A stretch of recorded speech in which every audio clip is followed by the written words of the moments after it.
Could that someone be Mac the dog? Well, that's what one of his teammates seems to think, and also seems to think that we're going to see a better, tougher Mac Jones on the field for 2022. Talking Mac Jones today here on the pod. I'm Mike Debate, and you're about to be locked in to the Locked On Patriots podcast. You are Locked On Patriots, your daily New England Patriots podcast. Part of the Locked On Podcast Network, your team every day.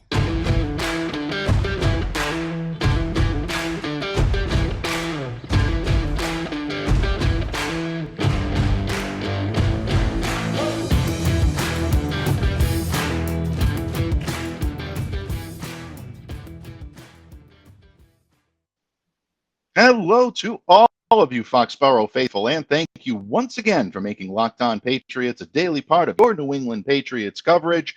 I am your host, Mike Debate. I cover your New England Patriots for Patriots Country of Sports Illustrated.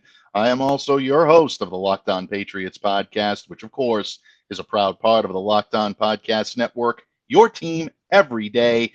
Folks, Locked On Patriots is free and available on all platforms, including YouTube. So download, subscribe to, and follow the Locked On Patriots podcast on all platforms, and also smash that subscribe button on YouTube. If you want to interact with me, let me know what's on your mind.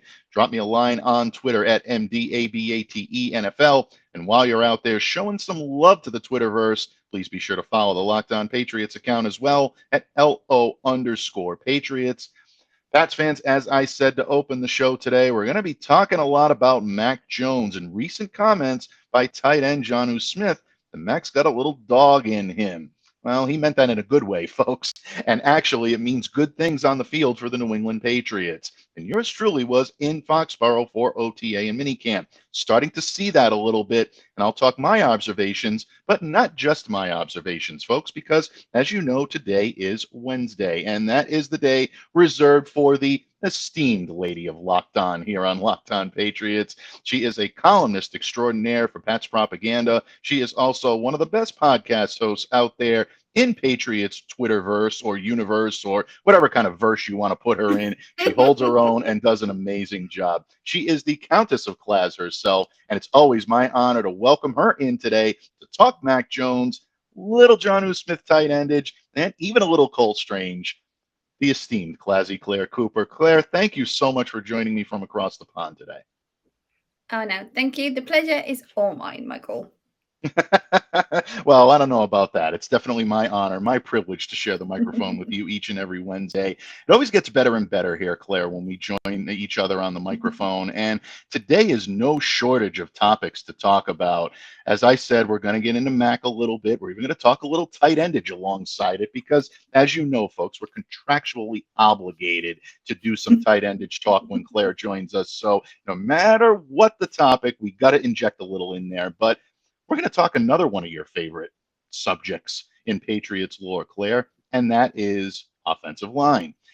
Cole Strange is now in the fold, signed his rookie deal last week, one of the last dominoes to fall with the Patriots rookie class. Tyquan Thornton followed suit. Bailey Zappi followed suit. Patriots now have all of their rookies under contract. And yesterday here on the pod, Murph and I talked a lot about Cole Strange's prowess on the field, what he brings to the table, why I believe he's going to be the most impactful rookie for the Patriots this season. Some agreed, some didn't agree. Some agreed with Murph that that's going to come from the defensive side of the ball or maybe even from the running back position.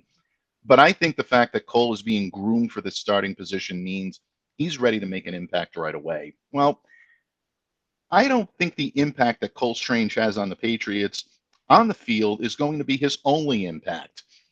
Because yesterday, according to Ben Volen of the Boston Globe, we found out details about Cole's rookie deal. And it's an affordable deal. I mean, there's no question about it. 4 years, about $12.23 million. Sorry, Miguel, I know I'm rounding up a little bit there, but that seems to be the annual average value of the 4 years all combined together. All of that guaranteed, which is a trend we're seeing throughout the league right now, Claire. So good for Cole. He's getting the guaranteed money. That's his. And he's going to earn every penny of it because you know the Patriots are going to be working him hard over the course of these next 4 years. Minimal cap numbers, including just $2.23 million against the cap in 2022. Here's why I think this deal makes sense for both sides. First of all, Cole's getting a good rookie deal. He's getting his guaranteed money. That definitely, I mean, is more incentive than you need to sign a deal like this. But the Patriots also stand to have a benefit from it as well, because they're actually paying less for their offensive line this year than they were last year. And the Patriots feel pretty confident that they can get similar output on that. I know you're a student of this as well. I know you love to, follow the offensive line almost as much as you love to follow the tight ends.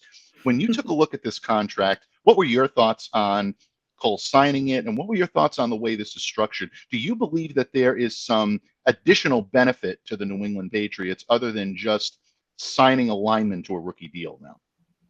Well, sure. And I mean, being a first round draft pick, you'd sort of expect that he was going to get signed. He isn't the sort of, you don't usually look at that kind of particular and sort of worry that he isn't going to be signing unless, some terrible skeleton comes out of the closet. But I mean, it sort of navigates back to the whole trading of Shaq Mason situation. And I'm one for being kind of up in arms of that because he wasn't, an elite offensive lineman. But you're looking at kind of the trading of Shaq Mason, moving Michael Onwenu to sort of the right, slotting Cole Strange in. It gives them a significant financial benefit in regards to the kind of like the $9 million for just this year that they're sort of benefiting in that. So the cost saving is, it speaks for itself really. Mason's full guarantee was something in the region of 23.5 million. Now, I'd refer to Miguel for the exact figures. That tends to be who I quote, but so that, looking at that initially, it's like that's a significant, not to use the same word, but that's a significant saving in regards to that. So as you mentioned, 2.23 against the cap for Cole Strange. Money talks, people, and unfortunately it has to. And that's where we're kind of looking at now. So, I mean, one thing that I discovered and I found very interesting, and this was courtesy of actually Over the Cap, 37 offensive linemen in the NFL now make at least 11 million in average salary. So looking at Cole Strange for 2.23, you're looking at, there's a lot of difference. Granted, you're not looking at kind of performance in that, you're not taking performance into consideration. We don't really know what this guy's got. So you can pay 2.2 for anything. What you get is what you need to get is value. So you need to see what the guy's got. But being a first round draft pick, there must be something that they already see in him. So that's going to be significant. So yeah, you're definitely looking at saving money, aren't you, when you come into that respect. The other thing is more money means more options for the team in general. So not just taking into consideration the advantage of having Cole Strange in the system is also what the money then makes available for the rest of the team. And it's actually kind of going back now quite a way, but I was talking to Phil Perry a while ago on a Clare perspective, and we discussed in regards to the signing of Jonnu Smith and how, he wasn't utilised significantly. So maybe they didn't get full value for money in regards to him. And if they hadn't have signed Jonnu Smith, they would have had an element of extra cash that maybe that they could have put into the defense, which, sort of wasn't significantly invested into last year. And how that cost saving could have really sort of roll forward, and how it could have really improved the defense. Now, I'm not saying that that's what they should have done. I'm not saying that I've got an issue with Jonnu Smith signing or his money or anything like that. I'm just looking in it as a particular of, if they hadn't have done this, in regard to spending all this much money, maybe they'd have had it to move around here, there, and everywhere sort of thing. So this is definitely what you're looking at when you're looking at the whole Shaq Mason Cole Strange situation. Is they utilized the money significantly by you sort of moving on from Shaq Mason. They were able to put a little bit into Cole Strange, but they're able now to move the rest of it around. And maybe that in itself is going to be a significant impact. So you can really look at it from that respect of, the cost benefit, the cost saving of having Cole Strange, how the ripple effect can be within the team, with the ripple effect of the cost saving going forward, and what it can do for what they can add in regards to that. Absolutely. And I think that's a great point. And look, bottom line, when you look at the average annual salary of a guard throughout the league, approximately, and Ben pointed this out on bostonglobe.com yesterday and also on Twitter, that the average annual salary for the guard is about $16 million per year. So if you look at that type of commitment that the Patriots would ultimately have to make for Shaq Mason when he comes up on a deal. Shaq has had a tremendous career. He's going to command big money. Offensive linemen that are in demand always are able to command that type of money. And guards are not the same Sure. as tackles, but at the same time, they're still getting highly paid. These guys are in the trenches. They're battling each and every week, and they deserve the money that they're able to get. Mhm. Strange's annual salary average equates to about $3.06 million. The Patriots are saving tremendous amounts there when you take a look at having him in there. You also look now at Michael Waynu, which I looked at Michael Waynu's contract and I hadn't done a whole lot of looking into his deal. He's carrying a salary cap number in 2022 of only $945,617. Don't Wow. forget, Mike is a I hadn't sixth looked at round that. pick. Wow. So when you look at that and you look at now that they have only about a $2.23 million cap hit for Cole Strange, and you're looking at only a $946,000 cap hit for Michael Waynu for your two guards, that's a Mhm. significant cost savings. And now with the Mhm. Patriots trying to stockpile cap space that's going to be freed up for 2023, now you can Mhm. understand where the logic came into place. I get it. Cole is going to have to earn this. Uh, I guess the best way to put it is he's going to have to earn this kind of reprieve that he's been given for cost savings. Mhm. He's going to have to earn his value on the field. There's no question about it. That's where he's going to earn this contract. He's got to go out there. He's got to perform, and he has to perform at a high level because at the left side of the offensive line, it's either he and Isaiah Wynn. I know I caught a little flack earlier this week for saying that I still believe Isaiah is going to be the left tackle and that Trent is going to end up aligning on the right. Murph disagreed with me. He thinks they're going to switch. So I agree with regardless, Murph. you Are agree you with Murph. breaking this to Everybody me right agrees now? with me. Oh my Nobody gosh. Are agrees you with me serious? on this. No, nobody agrees with me on this. But you know what? Oh wow. I've told our listeners, and I will continue. If Isaiah Wynn is taking snaps on the right when it comes to training camp, and if Trent Brown is taking snaps on the left, I definitely am not going to question it. Bill Belichick's forgotten more football than I'll ever learn, but at the same time, I'll step up and I'll admit that I was wrong. I'm not saying I'm absolutely 100% right, but I just the way these guys were Yeah. trending toward the end of minicamp, it just looked Mhm. like that was the situation. Like this was something the Patriots were trying, but not necessarily pushing. And you also have to Mhm. be careful of what you see in minicamp. But conversation Sure. for another day. Stay on point right now. Regardless of who is going to be his side mate, when you look at the offensive line, whether it's going to be Isaiah Wynn or Trent Brown, Cole Mhm. Strange needs to be able to play that position and play it at a high level. I see elements of Joe Tooney in him. He's not going to be Joe Tooney this year, folks, maybe not even next year. But down the line, that's the type of player I think that you're going to see Cole emerge into, that athletic type of guard that really is able to show his athleticism and provide great coverage. So Mhm. maybe the Patriots truly do get a bargain here for Cole Strange under contract for 4 years, and maybe they get 4 great years out of this kid.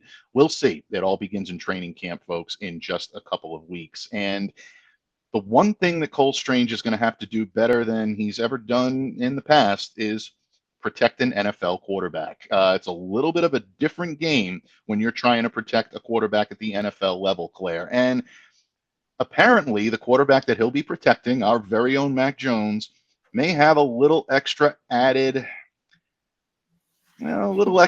spice in him this year. Jonnu Smith, someone that you know very well from your coverage of tight endage, seems to think that Mac's going to have a little dog in him. Well, we're going to discuss that in just a moment. Exactly what did Jonnu mean by that, and whether or not Mac will be playing with a little extra spring in his step this year. We'll do that when this episode of the Locked On Patriots podcast continues. But first, it might be a little bit of a lull right now in pro sports, but there is still a lot of pro sports out there to keep you satisfied as we head toward training camp and as we head toward the meaty part of the MLB season.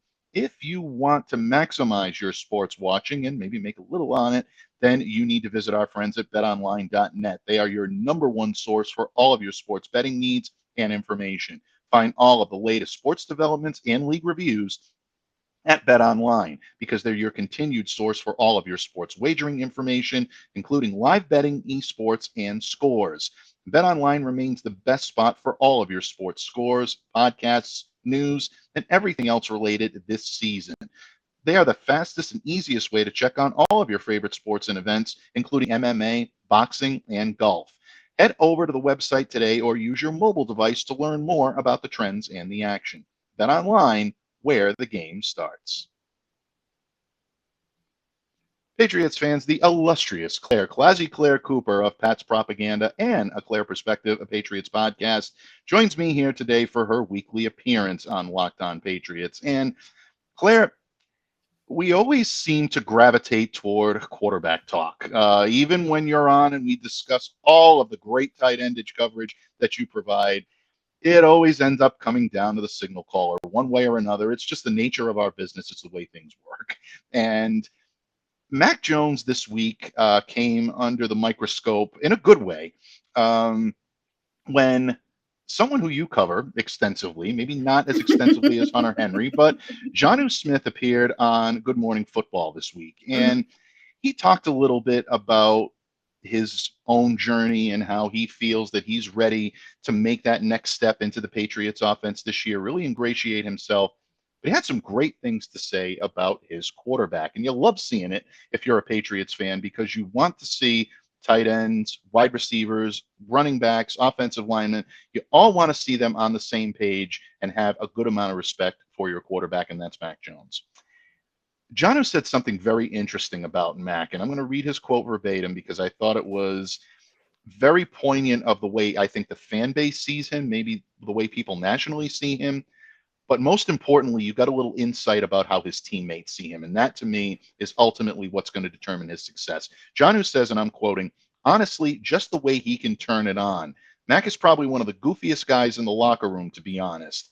But when we step on that field, he's just a different character. He's got so much ability, so much dog in him. I like that comment. Once he flips that switch, he's a whole different character. Some guys don't know how to cut that on and cut that off when it's time to do it. He's so young. He's poised. He's got a little swagger to him. That, to me, I think encapsulates what we've seen in Mac Jones the last couple of years. I've had the opportunity to watch him in practice. We've all had the opportunity to watch him on the field. Mac does exude that type of confidence, maybe a little goofiness at times. I say that with reverence. That's not a knock. I say that with, that's levity. You need that on the off, on the sidelines, but he also does have the ability to turn that on. I'm seeing it a lot more this year than I did last year during training camp. When you read Jonnu Smith's comments, what does that mean to you in terms of Mac Jones' development? And also, what were your feelings when you saw that and how this looks to be a relationship that could be better this year than it was last year, meaning the relationship between Mac and Jonnu?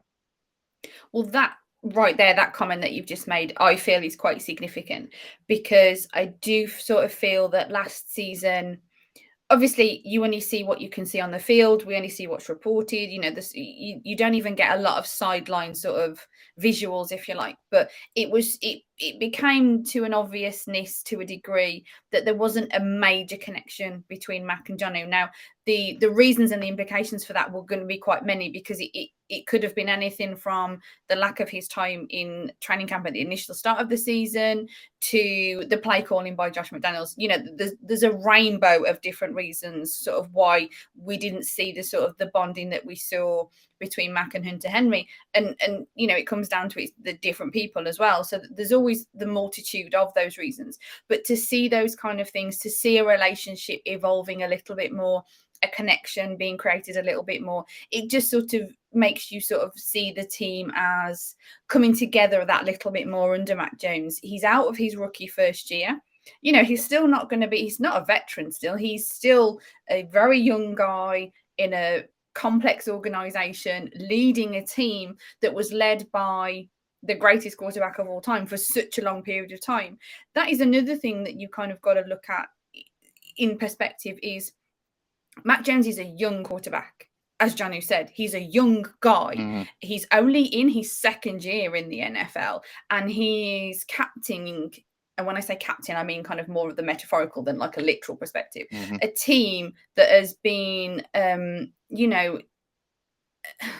significant, words are escaping me, entity for so long, a very powerful entity for so long, a complex entity for so long. that was run by a guy who was in his 30s, into his 40s. Obviously, yeah, there was a start when Brady was in his 20s, but because he was with the team for such a long period of time, he grew older in the team. So they had a leader who was life experienced as well as NFL experience, that kind of thing. So for Mac to be able to step up and be called, for those things to be said about him so young, I do think is significant. And the whole, the in regards to the comments that Jonnu Smith made, the dog in him was quite amusing. The things that I sort of kind of made a point of, the things that really stood out to me more was that he's so young, but he's so poised. Yeah, he has swagger. He has this he's going to have the mentality of a quarterback, because you need an element of arrogance when you're to be a leader, because they need to have that winning mentality, that confidence in themselves. The last thing you need is a wishy-washy quarterback, because you need him to have that, for want of better phrases, dominance, arrogance, the confidence, as I said, to be able to tell big ass grown men that are like twice your size wide what to do. He's there, standing there in the midst of all these guys in an NFL, in a very professional situation, having to tell them what they should be doing. And when they don't, when Jonnu Smith runs the wrong route or whatever, Mac Jones needs to be the one barking at him. You did it wrong, dude. I mean, I'm not saying Jonnu Smith will, but I'm just trying to put you in a perspective of Jonnu Smith is a big, athletic, mildly scary looking guy. And Mac Jones, although not small himself, he needs to be able to have that sort of inner arrogance, inner confidence to shout him out, to call him out, because it's going to be the success of the team for him to need to. So it isn't just the kind of, it's nice that we see the goofiness as fans, taking myself out and being a fan. It is pleasurable to see the players that you sort of are in awe of, or support, love, adore, whatever you want to say, in those kind of humane situations of, he is a bit of a goof. He likes to, he doesn't take himself too seriously when he doesn't need to. And that's the whole switching on and off thing that I think is also a significant. He doesn't take himself too seriously when he doesn't need to.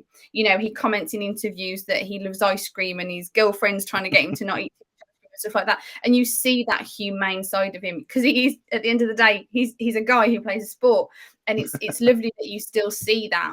But then the ability to switch that side of him off and the professional side of him on, the serious focus side of him on, and that's the poiseness, that's the swagger as well, I suppose you could say. So all these comments, whilst lovely to hear and amusing and stuff, I think it's very key. It's very enlightening to see that you've got a guy who's maybe struggled a little bit in the system. It was a little bit of a rocky start for Jonnu Smith, as we said, for possibly a multitude of reasons. And to have those sorts of comments, don't forget, Jonnu Smith's been, he's been in the league for a while now. I think, I haven't got it written in front of me, so I'm going to quote it wrong, but I think it's something like 6-7 years that he's been in the NFL for now. So you're talking a veteran guy. You're not talking a fellow rookie who's got love for his fellow rookie. You've got a veteran who's been around the block a little bit, got more life experience, looking at this kid, for want of a better phrase, saying, well, he may be a kid, but he can switch it on, and he's got that poise, he's got that swagger. So yeah, it's great, and it's significant because it's team building as well. So we're not just looking at it through a microscope of, well, that's Jonnu Smith and Mac Jones. Yeah, that's great, but it kind of also sets a good scene, a good picture for the rest of the team, because you've got a veteran guy saying that about the rookie. It hopefully it kind of feeds out into the rest of the team, and if he is the head of the team, for want of a better phrase, as it's going to be, to have someone like Jonnu Smith say those sorts of things, it really kind of sort of fills you with the confidence that it's going to be sort of team wide as well.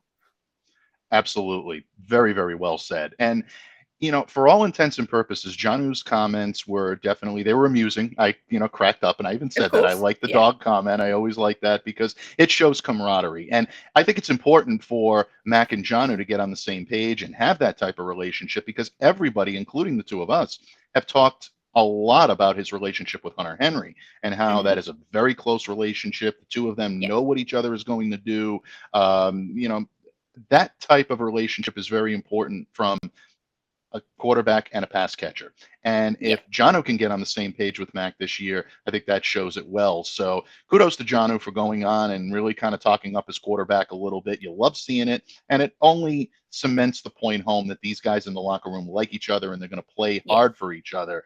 Independent of whether you like each other or not, I've known some successful teams where there's been a lot of tension in locker rooms. But when you have that harmony in a locker room, it really only helps. It never hurts. So that's a good thing to see, especially for a young team that's trying to find its identity like the Patriots. But to hear him say the words like he's got a little bit of dog in him, to be honest with you, Claire, it did not surprise me at all.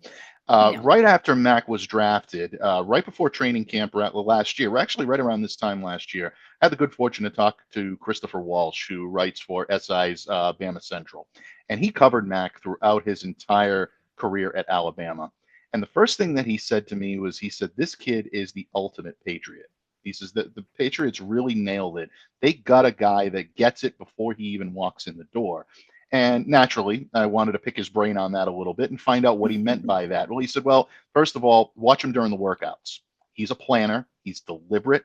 He's going to take everything seriously. And he's going to be one of those guys that's really going to draw in his teammates right from the get-go. We saw that last year. We're seeing it a lot more this year. And naturally, Mac knows he's the starter this year. He did not know he was going to be the starter last year in training camp, still competing with Cam Newton. Mac knows this is his team, so he's going to come in with a little bit more assertiveness. He's going to come in with a little bit more, spring in his step, as I said to open the show. And that's something that you love to see. And these guys that are either offensive skill position players or linemen, they're going to be drawn to that. They're going to be drawn to the confidence. It's one of those things that allowed someone like Tom Brady to come in and win over an offensive line and a skill position group that was staunchly loyal to Drew Bledsoe. Those guys love Drew. I think that's something that's not really publicized enough, is how much they loved, protecting and playing alongside Drew Bledsoe. And Brady came in and was able to get their confidence right away because he had it.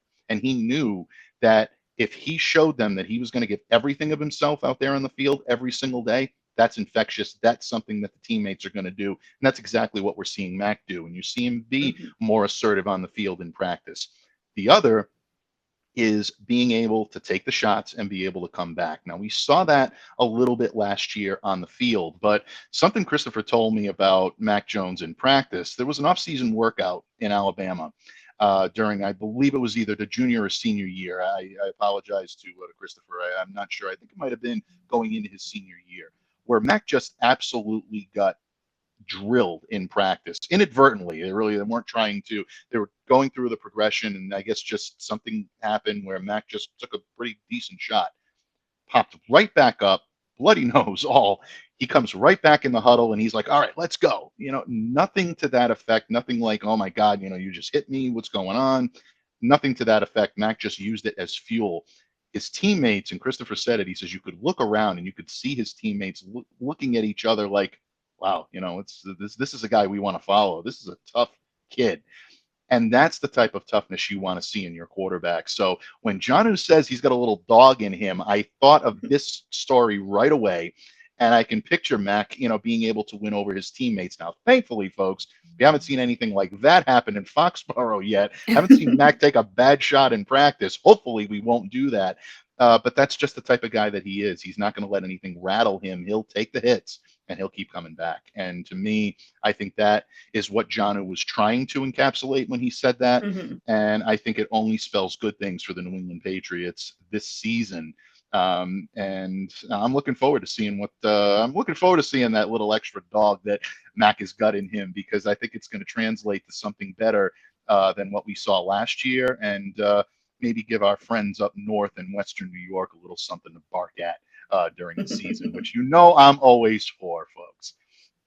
But if Mac, Claire, is going to make that next step he also has to do it on the field. And Mac is doing a lot of things behind the scenes to make sure that he is physically ready to start the season and complete the season as strong as he starts it.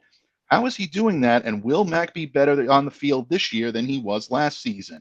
Well, Claire and I will discuss that in just a minute when we wrap up this episode of the Locked On Patriots podcast. But first, folks, summer is here, and it is the time for family outings, getting out of the house, getting out and seeing the world. It's been a tough couple of summers the last couple of years, but you want to venture out. Problem is, every time you look at the fuel pump, it's not exactly conducive to that. But there are ways to save when it comes to your automobile, and that's by saving time and money when you do business with my good friends over at rockauto.com. Why choose to spend 30%, 50%, even 100% more for the same parts from a chain store or a car dealership? RockAuto.com is a family business serving do-it-yourselfers like me for 20 years. Rock Auto's prices are reliably low, and they're for every customer. You don't have to be an industry insider to take advantage of their great discounts. You can go to rockauto.com, and they're available for everyone. They have everything you could possibly need, from brake parts to tail lamps, motor oil, even new carpet or upholstery. Go and explore their easy-to-use website today. Find the solution to all of your auto parts needs. Go to rockauto.com right now, see all the parts available for your car or truck, and make sure to put Locked On in their How Did You Hear About Us box so they know that we sent you. Amazing selection, reliably low prices, all the parts your car will ever need. RockAuto.com. Patriots fans, we're about to wrap things up and put a bow on this episode of the Locked On Patriots podcast. As always, each and every Wednesday, I have the esteemed honor, the esteemed privilege of being joined by the Empress of Tight Endage herself, the Countess of Claz, Miss Clare ClazzyClare Cooper of Pat's Propaganda and A Clare Perspective of Patriots podcast. Claire, we talked a little bit about Cole Strange to open the show, and we had some fun talking about Mac Jones in the previous segment, but ultimately, if Mac Jones is going to display that dog in him that that Jonnu Smith, seems to think that we're going to see this year, I think it's obvious that Mac has to do that type of talking on the field. And we're already seeing in a lot of ways that Mac has taken that challenge. I guess there's no better way to put it. He's taken that challenge and put it into action. Revamped his diet. Mac looks leaner. He looks a little bit stronger. He actually looks a little bit quicker. So he's putting in the physical work to make sure that that gets done. He's putting in the logistical work on the field during OTA, during mini camp. He's always among the last, if not the last, to leave the field, working with coaches, working with his teammates. He's taking this seriously. He's also doing things behind the scenes to kind of clear up some of his deficiencies. And I'll get at that in just a moment. But when you look at Mac Jones, you look at the performance that he put out last year, one best rookie quarterback in terms of statistics and in terms of accuracy in the league last year, led his team to the playoffs. Good rookie season, but there were some issues that we all know he had to work on into this coming season. Based on what you know from Mac, based on what you've seen and what you've heard in terms of his progression this year, are we going to see a better Mac Jones on the field this year, or are Patriots fans maybe in for a little bit of a surprise? What do you expect out of Mac this year as training camp is set to open in just a little over 2 weeks? Well, Mike, he's a lean, mean, non-ice cream eating machine now. So it's going to be some major improvements. I like it. I like it. But no, in all seriousness, I mean, I kind of want to rewind a little bit back to last year. I mean, his approach to last season, even when he had the competition, he was against the MVP of Cam Newton and he didn't know that it was his team. He was still himself and he was still authentic. And that's significant. And I think that's kind of does sort of go back to what we discussed in the earlier segment of Jonnu Smith and like the dog in him and stuff. And I think that's only going to drive him towards improvement. I mean, there's no way that you'd look at someone like Tom Brady. And now I know it's a comparison that people don't really want to make, but I just want to make it in the general personality way of Brady was a very driven quarterback. And maybe the reason that Mac Jones fits in the Patriot way is because he's got a very similar way about him. Now, I'm not saying Mac Jones is Tom Brady, so please, before we get kind of the mailbag full of any kind of negativeness, I'm not sort of saying, I'm just saying there's some similarities there that we can sort of appreciate. And that, Brady wouldn't settle for a first year of being, making the playoffs. He strove to improve, and you can really see that in Mac Jones. I believe that you can see that even from the outside, even from all the way over here across the pond in the great UK. I can see that sort of in him, and you can't see him settling for no improvement, and I think that's a key. He's very self-driven, and that's very important. So I mean, everything points to improvement in general. You've got team improvement because you've got individuals that have got their second year in, so you're talking all second year jump and stuff like this, and you've got more members of the team in regards to, you've got all these new linebackers that could fail, but we don't know.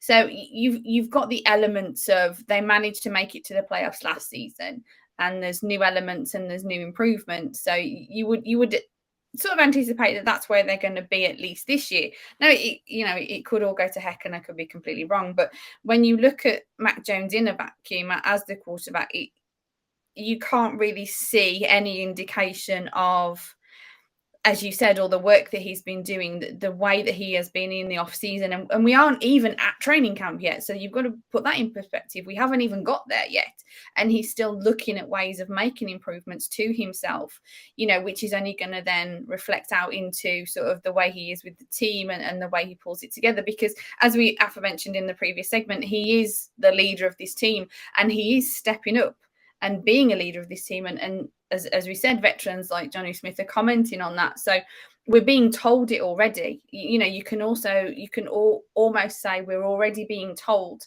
that Mac Jones is in for an improvement year from last year because of all the things that we are being told. Now, obviously, it depends a lot on the performance of other individuals and, not getting injured and those sorts of things. But he's taking ownership of the offense. He's embracing this starting role that he's got, and he's actively making, plans, making steps to improve himself from, like, as you mentioned, conditioning, not eating ice cream or whatever, to being the last one on the field, being involved in the team. So I can't really see that, as I said, not to repeat myself, but I can't really see that he's the kind of individual, the kind of personality to just settle on his laurels and be like, yeah, you know what? I had a really good rookie year. I can lead the team. I know that I can because I've done it. Then, I don't need to push. I don't need to.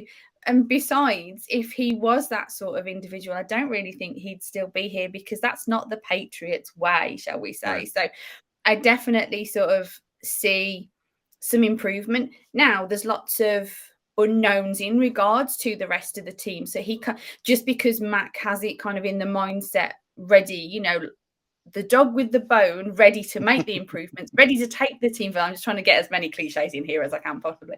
But seriously, it isn't just up to Mac Jones to carry the team. It isn't just up to Mac Jones to make the improvements in the team. It's up to the team as a whole. So, you can always say, well, the best of intentions and everything, but from what we see, from what we're told, from what we read, and from what we hear, as we talked about with Jonnu Smith, is that Mac Jones is focused and he's poised and he's got the confidence. He's got that dog in him. He's got everything that you would hope for. He's got the sort of, maybe it's only on paper. So, you're only saying, well, if you were to write a list of the qualities, he's got them all there. And it's like, it's one thing having them and it's another putting them into practice. And we fully appreciate that. Like you said, maybe we'll see more during training camp. So it's still stuff that we're going to see. And it's going to take us until the actual season, when NFL games are actually in play, to sort of really see these improvements, to really see the impact of what he's working towards. But from what we're privy to, if you like, it does look like, that we should be confident in 2022. Mac Jones himself is looking to make improvements, and hopefully by a result that will be an improvement within the whole team as well. Absolutely, 100% agreed. And look, for all intents and purposes, we're not sitting here. Neither one of us are going to sit here and say, "Oh, Mac's got tons of stuff to work on." There's all this. Mac had a tremendous rookie season, and I think He did. statistically, logistically, coming in under the circumstances that he did as well, Hmm. taking over the reins of a team that was just 1 year removed from saying goodbye to the greatest to ever put on shoulder pads Exactly. is Yeah. not easy to do. And that's why I will always have a lot of respect and a lot of reverence for the job that Cam Newton did in 2020 when he came in here. Very few people have the charisma, the ability, and the wherewithal to be able to withstand replacing Tom Brady as the quarterback of a franchise that you might as well say is always going to be eternally his. When Hmm. people think of the Patriots, it's going to be like the 49ers with Montana. It's going to be like, these franchises that they have indelible quarterbacks, and that's just naturally what you think of. Brady is going to be that guy with the New England Patriots. He always will, regardless of who wears shoulder pads here. So for Mac to come in and be able to perform the way he did under those circumstances, and also having to replace a guy like Cam Newton that is arguably, on his way to a Hall of Fame career, had a tremendous career himself, really one of the best quarterbacks in the league at the time that he was playing. It's tough. It's tough to do that. Mac did it and he did it well. So the attitude and the perseverance, described that a little bit in the previous segment, that's what also helps you. But if there is one thing that he's had criticized, not so much by people in New England, because I think we see him more on a regular basis when it comes to the media. I think the fans see him on a regular basis, and they're much more educated to speak on this than other national or other beats out there against the Patriots. I know there are some TikTok videos out there where, people want to pander to their own fan bases and talk about arm strength and, give like this, breakdown of how there's some big time arm strength expert. I'm trying to be nice here. Um, the guy that I'm going to believe when it comes to arm strength is the guru when it comes to quarterbacks, and that's Tom House. We've received notification in the offseason that these two might be working together. They appeared at an event, and Mac was liking some of some of Tom House's comments on Twitter. Well, Mac confirmed in minicamp that he has in fact worked with Tom House this offseason, and for everyone that thinks that arm strength can't be worked on, that you either have it or you don't. And if you don't, you're going to be a rag arm for the rest of your career. That's simply not true. And anyone telling you otherwise is either trying to wish it into reality or they just don't know what they're talking about. House went on with Tom Curran earlier this year in January on NBC Sports Boston's podcast. And he described Jones as an efficient passer, said he was an accurate passer, but truly believed that he had not maxed out his genetic capacity to throw. And those are Tom's exact words that he used to describe Mac Jones. He says, I don't know the farthest that Mac has ever thrown a football, but I guarantee you we can train him to throw it farther than he has been. He wanted to get him to a point where he said, I want to be able to go up to Bill Belichick and say, if he needs to throw 60-yard throws consistently, he wants to look Bill Belichick in the face and say, if you need him to throw 4 or 5 of those in this game, he can do it for you. If Tom Hmm. House sees that type of potential in Mac Jones, then Mac's, first of all, going to see it in himself. But second of all, the rest of the league is going to see it. And we haven't quite seen Mac air the ball out that much yet, but I can tell you that his passes have a little more zip on them, still has the same accuracy, but he's delivering them with a little bit more authority, I like to say. And because of that, I think you're going to see that this year. And I think you're also going to see maybe some of the play calling restraints that he went through last year, maybe taken off, and Mac's going to be unleashed a little bit. That sounds like I'm taking a shot at Josh McDaniels. I'm not, folks. I think Josh handled Mac very well last year. As a rookie, it's important to protect your quarterback's psyche as it is to protect their stats and their Hmm. performance on the field. So I think Josh was right in line with what he did with Mac last year. But now it's time to wean those training wheels off a little bit. It's time to test out what this kid can do. And if he's been working with Tom House and he's been getting that type of velocity out of his arm, that the rest of the NFL, especially the teams in the AFC East, one of them in Western New York that really, really hopes that he doesn't get that type of velocity. I think you're going to see a really strong Mac Jones this year on the field, and I think that it's going to lead to some big things. So I have high hopes for Mac this year, and I, for one, cannot wait to watch him throw the football in a couple of weeks when we see him in training camp, because that's when I think you're going to start to see the fun that Mac Jones may have this year, but you're also going to see the business side of him too, and I think that's where he's ready to make that jump. The Countess agrees. See? And when the Countess agrees, you know that you've done your job, folks. What can I say, Claire? It's always my honor, always my privilege to have you join me here each and every week on the Locked On Patriots podcast. Yes, folks, we do owe you a mailbag. My memory is not that poor yet, and we will be delivering a mailbag here. Special day coming next week, a little bit of a different schedule for Locked On Patriots next week, so definitely stay tuned to Twitter. We're going to be letting you know when you can expect to see the Countess and all of the great guests that we always have here on Locked On Patriots. Stay tuned and be aware of that coming as well. But in the meantime, I want to thank each and every one of you for taking the time out to spend with us today, and also for making Locked On Patriots a daily part of your New England Patriots coverage, and hopefully your first listen every day. And now that you've made Locked On Patriots your first listen every day, do yourself a favor, folks. Make your second listen the Locked On NFL podcast. Great hosts, great guests, insight you'll find only here on the Locked On Podcast Network across the NFL landscape. Anything and everything happening in the NFL, our guys have it covered. So smash that subscribe button and download Locked On NFL wherever you get your podcasts. And also be sure to smash that subscribe button for unabashedly my favorite listen in Patriots folklore, and that is A Clare Perspective, a podcast. You can find anywhere you get your podcasts. When I tell you, folks, you will not find a finer or more enjoyable listen, other than Locked On Patriots, of course. You will definitely enjoy that. I kid, Countess, I kid. But no, all kidding aside, definitely check it out. You will not be disappointed. Claire, before we take our leave, do you have any parting words of wisdom for our adoring public out there today?